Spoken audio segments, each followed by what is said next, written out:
This morning in the Morning Blend, we have back with us Tara Peterson with Crenshaw Peterson. Good morning. Good morning, Bob. How are you? I'm good. Listen, I want to talk to you about a ladybird deed. I heard about this. I don't really know much about it, but is this beneficial for people? Yes. So Ladybird Deed is a tool that we use in estate planning to protect our assets and the house, the land, the cottage type of assets. So real property.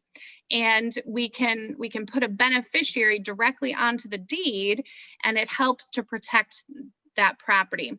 What we don't want to do is limit the owner's rights in the property. And sometimes if you do just a beneficiary deed, a plain beneficiary deed, it means that the owner can't sell it because there's somebody else who's going to get it after them. And we don't want that. So a ladybird deed does add a beneficiary, but it also reserves your rights in the property to say, I can still mortgage it, and I can still sell it, and I can lease it, and I can, rent it out. Any of those things, they still have the right to do. So it's very beneficial in estate planning. Okay, so what are the risks associated with it?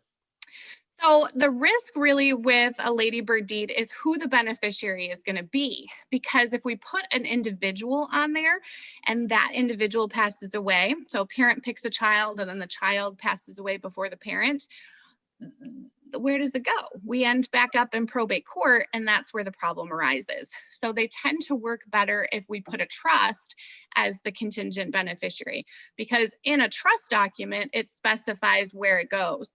And if we list a child, if the child passes away, it's already built into the trust where it goes next. It would go to that child's children, or it goes back to another child. And so it's already built into that, which works a lot better.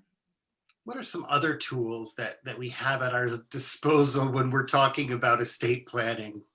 Yeah, with real property, we can do some other types of deeds. It really just depends on what the goal of the client is. Sometimes we have cottage property that we want to make sure stays with the whole family, and we might do a different style deed for that.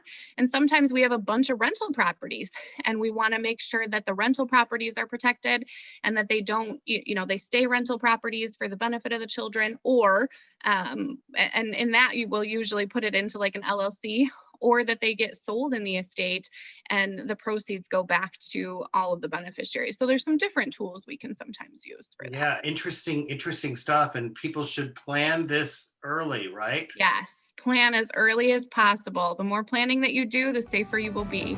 All right, well, we're going to put all your information on the screen so people can call you and set up an appointment and get their plans going. Thank you, Tara. Thanks. Always interesting.